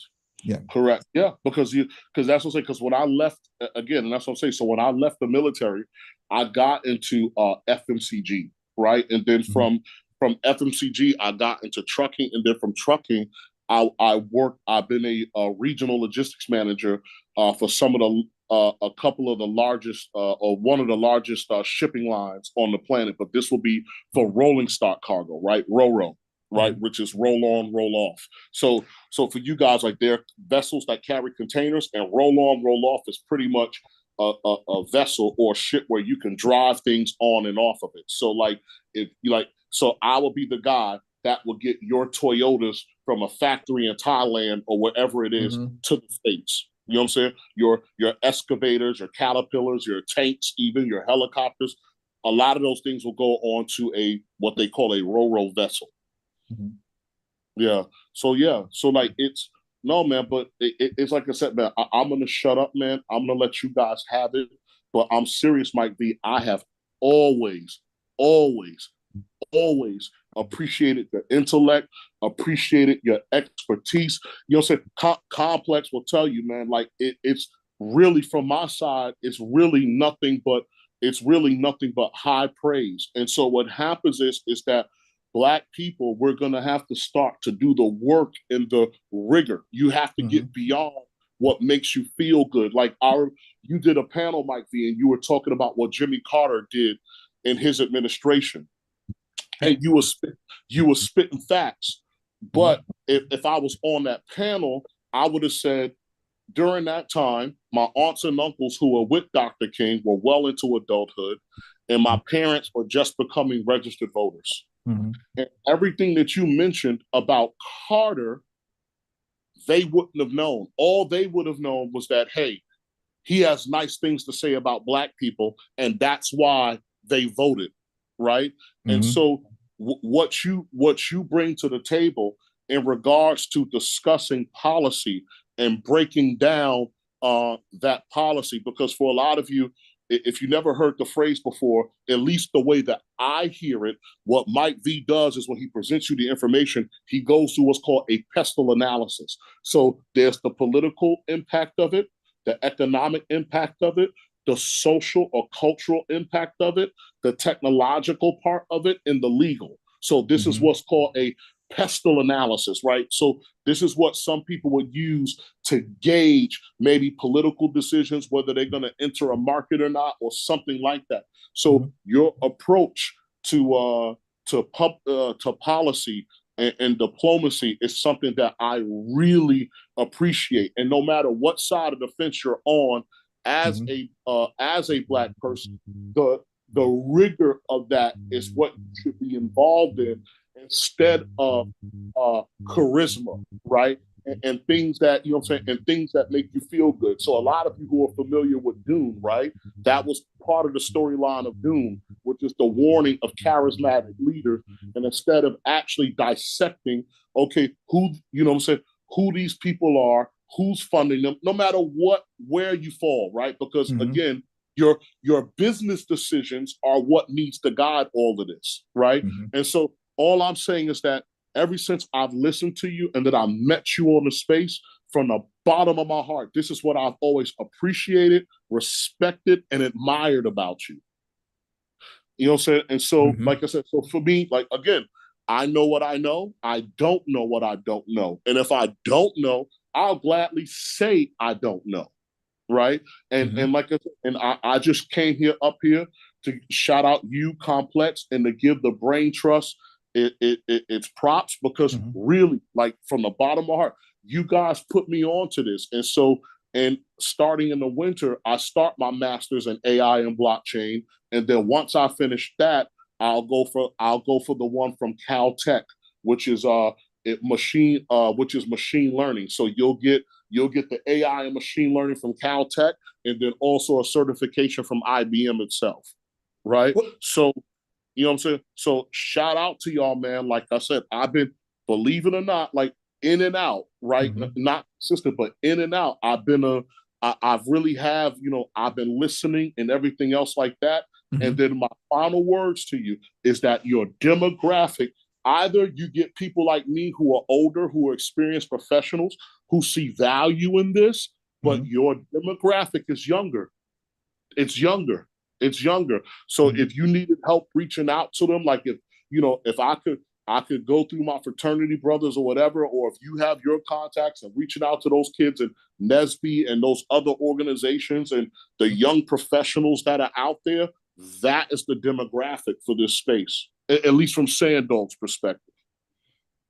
You know, we never had a target demographic, but what we have noticed is that there's a growing number of women who are subscribing to us and taking advantage of some of the content that we produce. And so we greatly appreciate all of your praises for the Brain Trust and your contribution tonight. I know it's like 6:45 over there in Dubai right now. I don't know, you know, you a 5 a.m. type of cat, so you're gonna. Yeah, I you're am, gonna man. be up.